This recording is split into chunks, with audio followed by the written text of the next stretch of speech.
মাগুরায় ৮ বছরের শিশু ধর্ষণের ঘটনায় ৪ আসামির রিমান্ড মঞ্জুর করেছেন আদালত। নিরাপত্তার স্বার্থে মধ্যরাতে বসে আদালত, হয় শুনানি।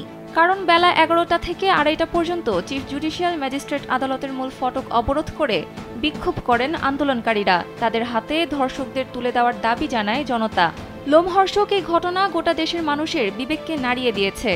তাই তো এদিন কোনো আইনজীবী আসামিদের পক্ষে দাঁড়ায়নি। মামলার তদন্ত কর্মকর্তা আসামিদের ৭ দিন করে রিমান্ড আবেদন করেন। এ সময় আসামিদের পক্ষ হয়ে কোনো আইনজীবী শুনানিতে অংশ নেননি। তবে আদালতে আত্মপক্ষ সমর্থনের সুযোগ দিলে নিজেদের নির্দোষ দাবি করেন আসামিরা।